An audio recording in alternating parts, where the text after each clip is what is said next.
Hi, everybody. Stephen Van Tassel here, wildlife control consultant with another episode of Living the Wildlife as part of the Pest Geek podcast family. And today we have a guest with us. Her name is Kim Cabrera.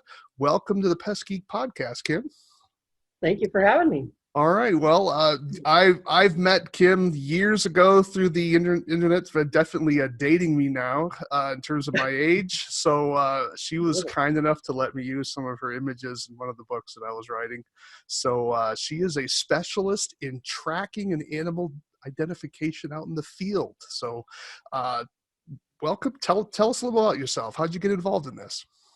Oh gosh, tracking I started a long time ago. I first started tracking when my dad showed me tracks when I was a little kid. I just got fascinated by this thing that you could identify animals by these signs on the ground, and as a little kid I just found that absolutely fascinating, and I think it's something that just carried forward for years and years, and I caught the bug. I caught the tracking bug, and just never let go. I kept on going, and I started out back in the 80s just learning the tracks, and the first thing to do really was to draw them and start to get the shapes settled in my mind, because by drawing you get those details in your head and start to become better at shape recognition. So I started drawing them, and then I went to a tracking course that they offered back in New Jersey back in 1989. Was that Brown? Was that Tom Brown? Yeah, I went to a Tom Brown class. Wow. Okay. Back in 89, and that was pretty fun. And so I was even more excited about tracking then. I thought, wow, this is cool. And so around around the time the internet was born, basically in the 90s, right. I started finding trackers online. And I thought, wow, this is cool. We can connect all these trackers and learn from each other. And in 1998, we founded the International Society of Professional Trackers. And it was a group that brought together trackers from not only the wildlife fields, but search and rescue, law enforcement, military, every aspect of using tracking that you could think of, people used it. And we're part of this group. And so we had conferences and things, and that was fantastic, because I had no idea that there was this entire world out there where people used tracking so much. So that was a great learning experience. And through that, I met a man named Louis Liebenberg, and he's from South Africa. And what he did is he designed a program for, at the time it was the Palm Pilot, the little device. Right, yeah, I owned one. Yeah. It incorporated a GPS. It fit in your hand. Wow. Had a GPS with it, and it allowed trackers to enter data. And what he worked up for this device was a computer program called CyberTracker.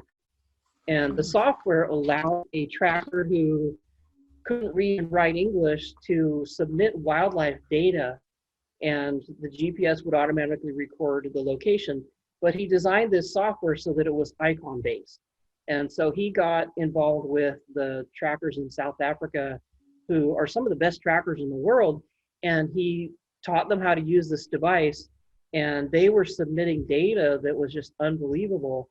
They could count how many impalas they saw, and what they were doing, what they were feeding on, what their activities were during certain parts of the day, and the GPS would track these. So they came up with hundreds of thousands of data points just using this software. And it was pretty amazing, just for conservation purposes, the amount of data that could be recorded by trackers that were trained in this. And so out of all that became a new program called CyberTracker Conservation, where they offer certification for trackers in wildlife tracking. And the idea with this originally was, in South Africa, you have all these trackers who are the best in the world. These guys are just phenomenal trackers, but they need jobs because their traditional way of life is, going away as all the wildlife in South Africa is now on preserves and private game reserves. So the trackers needed jobs, and they had this tremendous skill set that needed to be shared with the world, pretty much. And so the certification was developed using CyberTracker to certify trackers on their skill levels. So there's um, four different levels that you could be certified at, and it's modeled after the beginner, the journeyman, the expert, the master tracker. There's four levels. They don't call them that, but there are four levels of certification. Mm-hmm. And so that system was in use in South Africa with the trackers over there. And then in 2005, it was brought over to the US by a tracker named Mark Elbrock. Right, And Elbrock. if you've seen any of the tracking literature that's been written in the last couple decades, his name's on it. He's amazing. He's like the most amazing tracker in the whole US. The guy's got a number of publications, and he's really brought tracking into the new century.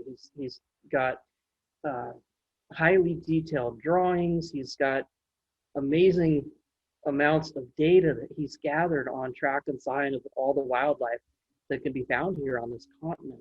Right. So, yeah, I own his, and I just want to pause here. I recommend anyone in the audience, anything written by Elbrock is worth purchasing. So I don't make any money on it. I wish I did. But Elbrock, that's spelled Elbroch, Mark Elbrock. Anything by him is worth it. So look him up. Very, very worth it. So he brought the CyberTracker system over here. And in 2006, we had a conference. International Society of Professional Trackers had a conference here where I am in Redway, California. And he brought some of those trackers over from South Africa, and they took us out in the field and they showed us how they do trailing, how they follow the deer through the woods, and they were pretty amazing. They would just look at a trail and say, oh, that's an old one. I can't follow, it's too old. I can't follow that one. Or they would look at this one and say, oh, we can catch up to this one, So they would start trailing this animal with the hope that they could catch up to it. Right. So that's the other aspect of tracking is there's the whole trailing aspect. You can follow an animal, its trail, long enough to catch up to the animal. And what they're doing is they're recognizing in the tracks whether this trail is fresh enough to follow. And so if you find a trail that's too old, you're not going to bother following it. There's no point. You're not going to catch up to the animal. Right. But they're through trailing skills, they're able to determine, hey, this one's smoking hot fresh. I'm going to follow this one. And so they start following that trail. And the idea is not to catch up to the animal and have it see you and run off. They want to catch up to the animal so you could observe it and then be able to retreat without it knowing that you're there. Oh, so that's very hard. Yeah, that's a different level. Yeah, that's a high level. Yeah, very high level of skill and a lot of practice and a lot of time. And that's kind of the epitome that most of the trackers are shooting for now, is to get good enough to be able to do that. So what do they do? Take a picture to kind of prove that they were there, or is that too cumbersome to carry with you in the field? You can bring a camera. So, in South Africa, they have a big tourism business where the tourists want to see the big five over there. Yeah. And so over there, of course, there's the tourist industry. And here, there really isn't that application yet. But, at some point, maybe there will be. And so you can get close enough to see the animal, take a picture of it. It's great for people who are photographers, even hunters, and to get close to the animals and be able to see it, confirm what you're following. So there's that aspect. There's also the certification for this, and right now there's no practical use for the certification in the U.S. because we don't have a big tourist industry that relies on finding animals and showing them to people. But hopefully that will change at some point. Yeah, I'm interested. I mean, I think that sometimes people want the certification for sort of an internal, just a check to make sure that what they're as good as they think they are in an objective sense. They have someone judging them. But I would like you to talk about, you've obviously had, decades of experience here in tracking. And so if you were talking to a beginner, what would be the skill set that you would tell them to try to focus on? How would they start this they want to break into this, because one of the challenges we have in the urban environment Mm. is concrete Yeah. and Yeah. asphalt and impacted soil. But nevertheless, I do think there are situations where knowing tracks can be helpful, because it helps you observe other Mm. things. And so could you explore that a little bit? Okay. Yeah, I think now I was raised in the suburbs, so I know Yeah. how hard it can be to find any track or sign there. And Right. you know, you're lucky if you find a raccoon muddy paw print on a wall or something, or on Hmm. your garbage cans, and in that environment. So it can be done. There are also signs that wildlife leave that are not just tracks. So another aspect of tracking is sign. So that could be, anything from the little smudges that rats leave at the entrance to their holes, Hmm.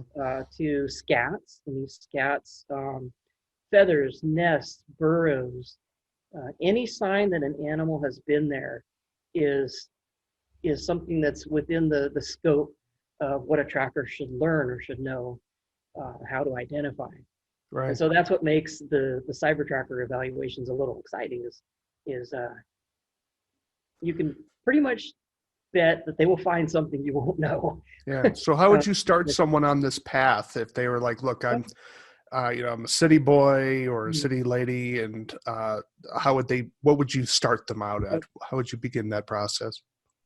the first thing that I would do would be get a good resource. So have a book that is dependable, that, one of Elbrock's books is my go-to. Um, there's a couple others out there, Jim Halfpenny and Halfpenny. I took a Lowry. course with him. Yeah, James Lowry has a book that's got really good detail. Um, And what was so the get a last one? resource. Lowry, you said? James Lowry, L L O. Wery. Okay. And he has a book also called The Tracker's Handbook that's excellent. Paul Resendez has a book that's, Yeah. it's not out of print, but he's not actively teaching anymore, but still his book's out there, and it's good too. So get a resource first to start with, so that you have something to look up what you find. And then just go out and find wild or semi-wild areas wherever you can. Now, when I was a kid in the suburbs, I used to go to a creek drainage that was near me, and find frogs and find animal tracks on the banks of the creek. And I know that's kind of hard with the channelized concrete creeks, because we have those too. And the channelized creeks, there's often sediment in them, and that sediment will hold tracks also. Um, in urban environments, you can find burrows in lawns and garden areas. Um, so look for things like that, any sign of an animal, a wild animal. And scats, of course, are going to be probably one of the biggest ones that you're going to find, because they can't really hide those in the urban environment. And start to learn the ones that are around you. Also look at what animals should be found in your area. So go on your State Department of Fish and Wildlife's website for accurate lists of mammals and birds that should be found in your location. And oftentimes, especially with birds, they're broken down by season, because many of the birds are migratory and won't be there all year. So look for lists of what animals you would expect to be there. Certainly you won't expect to find wolves in Southern California, things like that. So, to use an extreme example. Yeah. So start out with things like that. Learn the animals that should be in your area, and then learn what the tracks and sign that those animals make looks like by studying. You can study videos on YouTube. You can study the books. Go to my website if you want, beartracker.com, and it's bear-tracker.com. And I've got a collection of tracks and sign there. So study what animals may be in your area and learn what their tracks and sign looks like. And also, as you're studying these animals, learn a little bit about the biology of the species. So if you're studying foxes, you might find out that foxes like to overmark things with their scat. And so that would be a behavioral thing that you could look for in the field, and you will find fox scat deposited on top of objects. and that's a behavioral thing. Or raccoons and their penchant for getting into water and getting into garbage cans. So whether the animal is nocturnal or whether it will be crepuscular, dawn and dusk, if it's active during the dawn and dusk hours. So learn as much as you can about the biology of the animal, because that will help you also knowing what to expect, what sort of signs it may leave. Does it do scent marking? Because a lot of animals are very oriented towards scent, and they will do a lot of scent marking activities, and some of those activities will leave tracks and sign behind that you can find and interpret. Do you think there's any value in creating a track trap?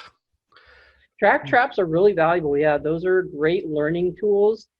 Some trackers will make tracking boxes in their backyards. They'll just make a little sand pit, basically, that animals can walk across. Some people bait them, some people don't.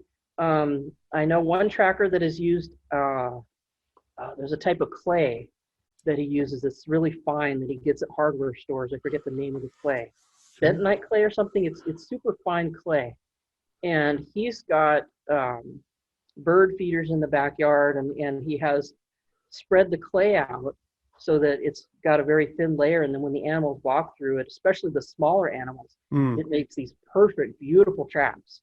Really? And so he's had good results getting images that way. You can also make what's called a soot plate, and this is something that scientists have used to search for animals and determine presence or absence. They take what I did is I got an aluminum sheet. It was just an old road sign that basically I found along the river one day, and it was just a flat sheet of aluminum, and then you coat that with some material that will come off on the animal's hand and leave a print. So in my case, what I used was old copier toner, but you can also use construction chalk, because that comes in different colors. And the chalk can be mixed with a little bit of mineral oil. I think it's mineral oil and rubbing alcohol that you mix it with to make it flow. And then you spread it out over the aluminum sheet so that there's a light coating of this material, the chalk. And then you use the sticky contact paper. So preferably the stuff that's just plain white, and you put that over one end of your sheet with the sticky side up. So you have to glue it to your sheet. So here's your sheet, it's flat, you've coated the surface with soot here, and then this surface you want to put your contact paper on sticky side up. Right. And glue it on there. Then you peel off the backing, and then you have this surface here coated with soot, and then beyond it is your contact paper. Kind of doing this here. But when the animal walks across that soot, it will then walk across the contact paper. It will pick up the soot on its feet. When it goes on the contact paper, it leaves little perfect prints. And they're in black and white. It's like little ink prints. Yeah. So you have a negative print on the soot, but you have a positive print on the contact paper, so you might have two different chances to get a track out of it. Right. Yeah, because you can lift the one from the soot. If that's a good one, you can use clear packaging tape and just take a strip of it, stick it on there, and lift it, and then place that on a piece of paper. I tried making one of those once, and I had trouble, I think, with the formulation of trying to get that thin coat. Because when I looked at the literature, they just said, well, use a little bit of this and a little bit of this. And I was like, can you be any more vague than that? Yeah, exactly. It's like, why didn't you have a scientific paper, and you didn't tell me exactly how much alcohol to use versus how much powder? It's just like, oh, it'll work out. And I'm like, well, There's a good one that was put out by the Forest Service around 1995 called Martin's Fishers and Martin's Fishers and Wolverine's Survey Methods for Their Detection. Okay. I think it's GTR 157. It's one of the Forest Service publications. And Kucera and Zielinski are the authors. Okay. It's available free online as a PDF. And they use soot for theirs, which they got from an acetylene torch, which gives the best results. Because when I use the soot, it gives super fine detail. So you can see the whorls on an opossum foot. They have little whorls like we have on our fingerprints. Hmm. They have little whorls on their Do feet, you and you can think see it that. would work? I mean, I don't have access to an acetylene torch. Do you Yeah, think me it neither. would work? Do you think it would work with one of those oil, the old-fashioned oil lamps? Kerosene is supposed to work too. Yeah, anything Okay. that will give a soot coating, candles. I think even those, the little torches that you can get that work with propane, the handheld ones. Yeah. I think those will even work. No kidding. It'll provide soot on you just want a coating of soot on your aluminum plate, Oh, and it's okay. really fine. It gives good detail, especially if you're getting rodents. If you want to get the tracks of rodents, Right. Okay. small animals, birds. So talk a little about your training. You have you provide training out there in California. Is that correct? Yeah, I provide training. So locally, I lead walks on tracking and train volunteers at there's a local, kind of a park interpretive association, and Mm-hmm. there's a place that's Friends of the Park type of place. And so what I do is I provide training for the docents on how to recognize track and sign, and they're using that to take the public out and lead them on walks, show them what kind of wildlife live in their area. And my background in tracking, I started out, with that one class at Tom Brown, but I went through the Cyber Tracker program, and Cyber Tracker is a series of evaluations. Right. And so you can take two different, there's a lower band evaluation, which is kind of a standard, and then you can take the upper band evaluation, which will allow you to become certified as a specialist, which is the top level of 4. So there's the beginner, level 1, 2, 3, and then there's specialists. So I earned specialist in the desert biome and in the forest biome. So I have the desert, like in San Diego County, California, and then I earned one up here in northwestern California in the forest environment.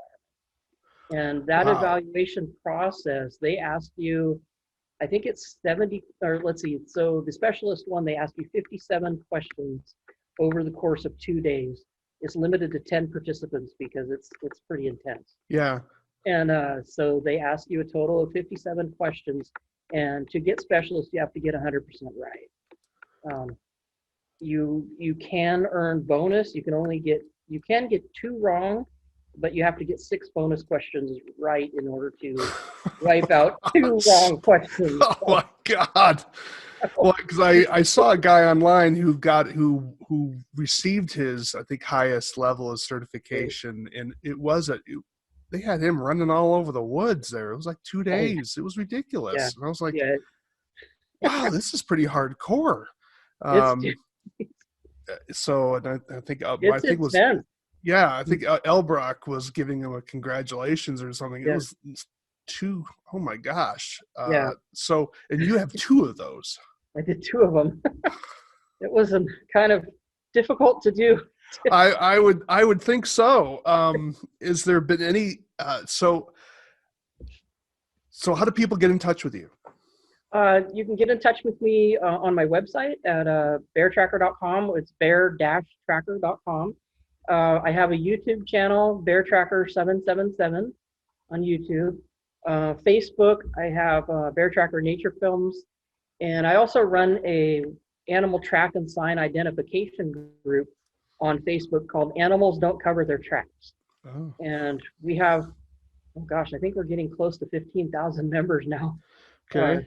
In that group, people that are interested in tracks and learning about tracks and signs. So I think I need to join that group. I don't think I'm a member of that. Yeah, if you find tracks that you're interested in getting identified, you can join the group and have people identify them for you. I also have a Cyber Tracker Study Buddies group, which is a little more detailed.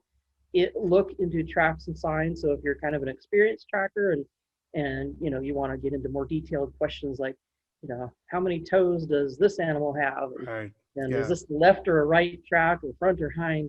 If you want to get into that level of detail, the Cyber Tracker Study Buddies group is the one for that. Wow. So there's a number of places online where you can get help. Sure. No, that can be very, I may have you re-summarize that list, or probably send me an email so I can include it into our video notes here so that people can have access, because there's a lot of information there that someone, if they're driving, may have trouble writing down. Don't stop. Right. Don't keep doing it while you're driving. Pull over if you need to. All right. So Yeah, if you're driving, yeah, we'll we give don't you a want list any too. accidents. Yeah. So what's next for you now? I mean, you've gotten 2 senior level tracking things. Where do you see I mean, is this a career? Is this a hobby? Is this a passion? Where is this It's at a for you? hobby and a passion and an obsession, I guess. Okay, Trackers. Once you catch the tracking bug, you just don't ever turn it off. I guess it's sure. one of the things that you become just kind of sucked into this whole world of tracking. And I think the next thing I'd like to do is go for trailing specialist, Okay. but that requires that you trail the animal, catch up to it, be able to see it, and then leave without it seeing you. So there's I've Yeah, only gotten as far as level 2 on trailing so far. yeah, no, that's a definitely, because that's, I think that makes it even more physically rigorous because of Mhm. the amount, Yeah. you have to be in a certain, Mm. making sure you're walking correctly, and you have Right. to head in the swivel, so that you have to be very Yeah. careful of your body presence. And yeah, that's Yeah. definitely a different thing. And It's a whole different ball game, and I've practiced trailing on old bear trails, but yeah, I make so much noise crashing through the brush and trying to I be think it's, quiet. I don't know that anything's going to stay still and long as enough. we age, I'm feeling my age, it's just harder to move gently. Yeah. Yeah, it's really hard to move around in the woods. I mean, it's very much a thing for younger folks. Yeah, I definitely think that's but yeah, if you have it, you might be able to do it in more open environments. See, Montana, Yeah, we have some pretty wide open we spaces, do. so you might be able to get away with it out here a little bit Yeah, the easier. Pacific Northwest, there's so much vegetation here, and inland in the Pacific Northwest gets very dry Yeah, it this time of does. year, Yeah, and more fire prone, but everything's crispy. yeah. And so you walk around and you just go crunch, Crunch, crunch. crunch, crunch. Yeah. You're not very quiet when you're walking in the woods this time of year. So every animal for miles around hears you coming. So if So someone wanted to do some training with you, is it like a half day training? Is it a full day training? Do you have longer periods of time if someone wanted to travel out to California, or up to you're yeah, in Northern California, I think, Northern aren't you? California. Northern Yeah, California, if somebody drive wants, up. um, I'm up near Eureka area, Okay. so quite a ways north. And I can customize for whatever your needs are if you wanted to do a tracking training. Um, And so, if you're going to be in the area and you want to just go trailing for half a day, or you want to just go looking at tracks and signs and learn some of the basics on one of the local river bars or something, that would be perfectly fine. I can customize for anything. There's also the entire cyber tracker program if you're interested in the evaluation process. And you could take one of the lower band evaluations, which is a lot easier than the specialist level ones. And there's a website called trackercertification.com where you can find out information about that. Okay. And they offer those all over. So if you're not able to travel to Northwestern California, there may be a cyber tracker evaluation in your area, or if you have a bunch of people that you want to train or get trained on this, you could sign up. If you get 10 people together, you could sign up to host one of these evaluations also.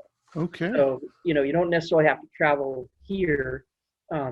Those are offered all over, and even they've even got it in other countries. It's there's a group in Spain and a group in the Netherlands, and the South Africa is really big. There was an evaluation in Mexico. They've been in Canada. So they're all over the place. And And the evaluator, what does something like that cost? it's a set rate, and I don't remember what it cost for the standard evaluation. Mm-hmm. It used to be 1,500 for 10 people, but I think The specialist evaluation is 3,500 for 10 people. So you Okay. basically pass that cost on to the participants that Right. each pay Right. 350. Okay. And you know That's that not may have bad, changed, actually. but That's not a it's bad not price. bad No. for a 2-day training with the best evaluators in the world. I mean, the evaluators they have for Cyber Tracker are all senior trackers, which means they have scored 100% on their uh, um, specialist certificates, and they've done trailing. They've gotten 100% in that, and so they're very, very skilled people. And I recommend all of them. They're really nice. They're easy to work with. They'll explain everything to you. And so in a way, it's not really so much just an evaluation, but it's also a class, Right. especially the lower band ones, because they take the time to explain every question, and they don't move on to the next one until everybody's satisfied they've had their questions answered. So it's a superb learning experience if you're into tracking at all. I can't recommend it enough. It's probably the best bang for your buck you're going to get for tracking anywhere. That's Is amazing. go to one of these evaluations. Yeah.